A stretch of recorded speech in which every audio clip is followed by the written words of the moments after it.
విష్ణుగణాలు చెప్పిన చోళ విష్ణుదాసుల కథని నిన్న విన్నాం కదండి. ఈరోజు జయ విజయుల పూర్వజన్మల గురించి తెలుసుకుందాం. దామోదర డివోషనల్ ఛానల్కి స్వాగతం. కార్తీక మహాపురాణం 28వ అధ్యాయం. విష్ణుగణాలు చెప్పిన చోళ విష్ణుదాసుల కథానంతరం ధర్మదత్తుడు మరలా వారిని, ఓ గణాధిపతులారా, జయ విజయులు వైకుంఠమందలి విష్ణుద్వార పాలకులని విని ఉన్నాను. వారెటువంటి పుణ్యం చేసుకోవడం వలన విష్ణు స్వరూపులై అంతటి స్థానాన్ని పొందారో తెలియజేయండి అని అడగడంతో ఆ గణాధిపతులు చెప్పనారంభించారు. జయ విజయుల పూర్వజన్మలు. తృణబిందుడి కూతురు దేవహూతి, ఆమె యందు కర్దమ ప్రజాపతి యొక్క దృక్స్ఖలనం జరగడం వల్ల 2 కుమారులు కలిగారు. వారిలో పెద్దవాడు జయుడు, రెండోవాడు విజయుడు. వాళ్ళిద్దరూ కూడా విష్ణు భక్తి పరాయణులే అయ్యారు. అనంతరం అష్టాక్షరి మంత్రాన్ని జపించడం వలన వాళ్ళు విష్ణు సాక్షాత్కారాన్ని కూడా పొందారు. వేద విధులను చేయించడంలో ప్రజ్ఞ కలవారుగా ప్రసిద్ధి చెందారు. అందువలన మరుత్తుడనే రాజు వీరిద్దరి వద్దకు వచ్చి తన చేత యజ్ఞం చేయించవలసిందిగా వాంఛించాడు. అన్నదమ్ములిద్దరూ కలిసి వెళ్ళి ఒకరు బ్రహ్మ మరి ఒకరు యాచకులుగా ఉండి ఆ యజ్ఞాన్ని దిగ్విజయంగా నెరవేర్చారు. సంతుష్టుడైన మరుత్తు వారికి అగణితమైన దక్షిణనిచ్చాడు. ఆ సొమ్ముతో ఈ అన్నదమ్ములు ఎవరికి వారుగా విష్ణు యజ్ఞం నిర్వర్తింపదలచారు. తదర్థంగా మరుత్తు ఇచ్చిన మహాదక్షిణను పంచుకోవడంలో ఇరువురికి తగాదాలు వచ్చాయి. ఇద్దరికీ చెరిసగం అనేది జయుడి వాదం కాగా తనకు ఎక్కువ వాటా కావాలని విజయుడు కోరాడు. ఆ వాదోపవాద క్రోధంతో జయుడు అలిగి, నువ్వు మొసలివై పొమ్మని శాపం పెట్టాడు. అంతటితో జయుడు ఊరుకోక అహంకారంతో శపించిన నువ్వు అహంకారి అయిన సామజమై పుడతావులే అని ప్రతిశాపం ఇచ్చాడు. అంటే ఏనుగులాగా పుడతావు అని. ఇలా పరస్పర శక్తులైన ఆ సోదరులిద్దరూ విష్ణార్చన చేసి ఆయనను సాక్షాత్కరింప చేసుకునిన వారై తమ శాపాలను తత్పూర్వాపరాలను విన్నవించుకొని శాప విముక్తికై ఆ శ్రీహరిని ఆశ్రయించారు. హే భగవాన్, నీకింతటి చేరువ భక్తులమైన మేము మొసలిగాను ఏనుగుగాను పుట్టడం చాలా ఘోరమైన విషయం కనుక మా శాపాల నుండి మమ్ములను మరలించు అని మనవి చేశారు. అందుకు మందహాసం చేస్తూ అంబుజనాభుడు, జయ విజయులారా, నా భక్తుల మాటలు పొల్లుపోనీయకపోవడమే నా విధి. వాటిని అసత్యాలుగా చేసే శక్తి నాకు లేదు. పూర్వం ప్రహ్లాద వాక్యం కోసం స్తంభం నుంచి ఆవిర్భవించాను. అంబరీషుని వాక్యం ప్రకారం దశావతారాలను ధరించాను. అందువలన మీరు సత్యం తప్పిన వారై మీ శాపాలను అనుభవించి అంత్యంలో వైకుంఠాన్ని పొందండి అని ఆదేశించటంతో తద్ ఆదేశాన్ని శిరసావహించి ఆ జయ విజయులిద్దరూ గండకీ నదీ ప్రాంతాన మకర మాతంగాలుగా జన్మించి పూర్వజన్మ జ్ఞానం కలవారై విష్ణు చింతనలోనే కాలం గడపసాగారు. అలా ఉండగా ఒకానొక కార్తీక మాసం ప్రవేశించింది. ఆ కార్తీక మాసంలో కార్తీక స్నానం చెయ్యాలనే కోరికతో ఏనుగైన జయుడు గండకీ నదికి వచ్చాడు. నీటిలోనికి దిగిందే తడవుగా అందులోనే మొసలిగా ఉంటున్న విజయుడు ఏనుగును గుర్తించి దాని పాదాన్ని బలంగా నోట కరిచాడు. విడిపించుకోవడానికి చేసిన ప్రయత్నాలు విఫలం కావటంతో గజదేహుడైన జయుడు విష్ణువుని ప్రార్థించాడు. తలచినదే తడవుగా ప్రత్యక్షమైన తార్క్షవాహనుడు తన చక్రాయుధాన్ని ప్రయోగించి ఆ కరిమకరాలు రెండింటినీ ఉద్ధరించి వారికి వైకుంఠ ప్రాప్తిని కలిగించాడు. తదాదిగా ఆ స్థలం హరిక్షేత్రంగా విరాజిల్లసాగింది.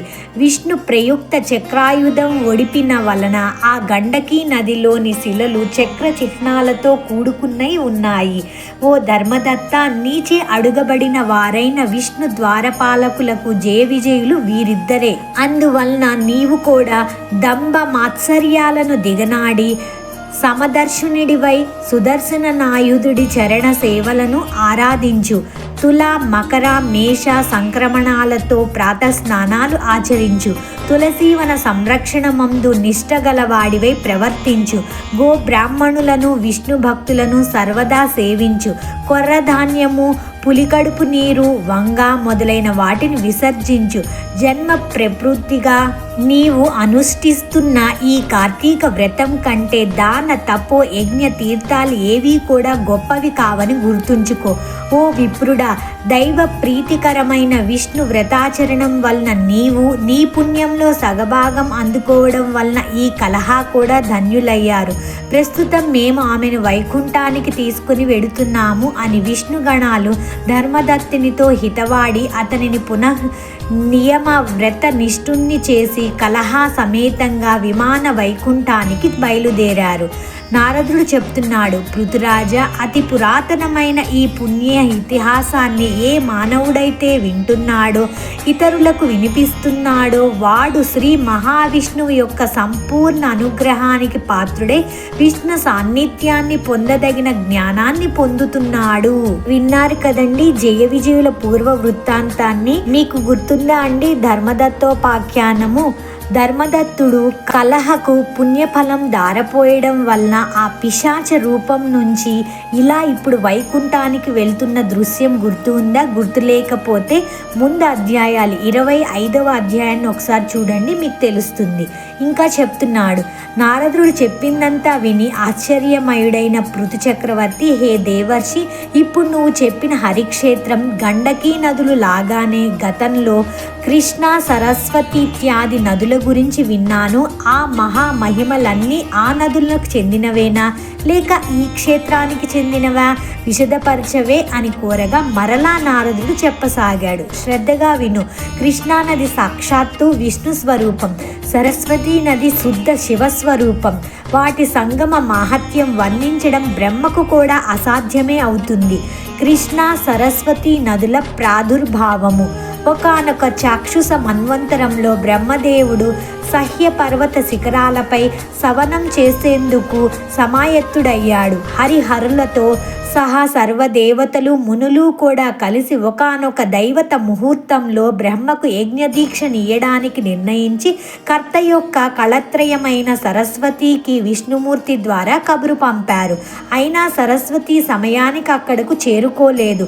దీక్షా సమయం అతిక్రమించరాదనే నియమం వలన భృగు మహర్షి, హే విష్ణు, సరస్వతి ఎందుకు రాలేదో తెలియదు, ముహూర్తం దాటిపోతోంది, ఇప్పుడు ఏమిటి గతి అని ప్రశ్నించటంతో శ్రీహరి చిరునవ్వు నవ్వుతూ, సరస్వతి రాని పక్షంలో బ్రహ్మకు మరి ఒక భార్య అయిన గాయత్రి దీక్షాపతిగా విధించండి అని సలహా ఇచ్చాడు.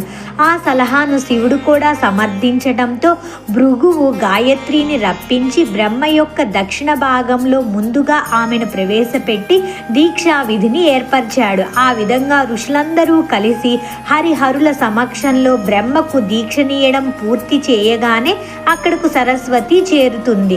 తన స్థానంలో దీక్షితురాలై ఉన్న తన సవితిని గాయత్రిని చూసి, మత్సరవతి, ఎక్కడైతే పూజార్హత లేని వారు పూజింపబడుతున్నారో మరియు పూజనీయులు పూజింపబడడం లేదో అక్కడ కరువు, భయము, మరణము అనే 3 విపత్తులు కలుగుతాయి.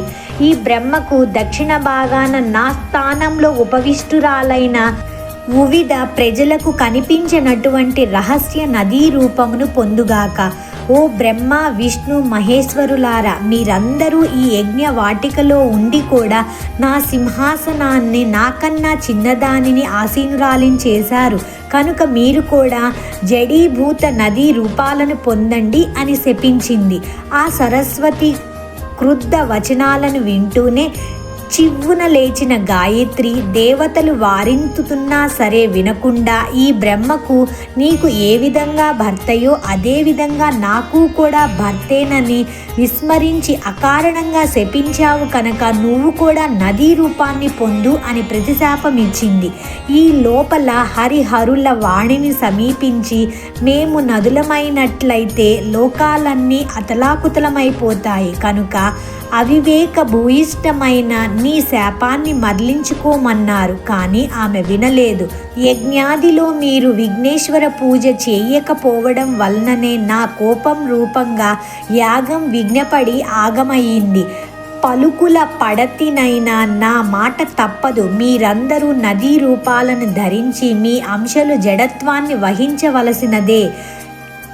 సవతులమైన నేను గాయత్రి కూడా నదులమై పశ్చిమాభిముఖంగా ప్రవహించబోతున్నాము అని చెప్పింది. ఆ మాటలు వింటూనే సకల దేవతాంశలు జడాలుగా, రూపాలు నదులుగాను పరిణమించాయి. ఆ సమయంలో విష్ణుమూర్తి కృష్ణానదిగాను, మిగిలిన వారు ఇతరేతర నదీ రూపాలుగాను మారిపోయారు. బ్రహ్మ, విష్ణు, మహేశ్వరులు నదులై తూర్పుముఖంగాను, వారి వారి భార్యలు నదులై పశ్చిమాభిముఖంగాను ప్రవహింపనారంభించాయి.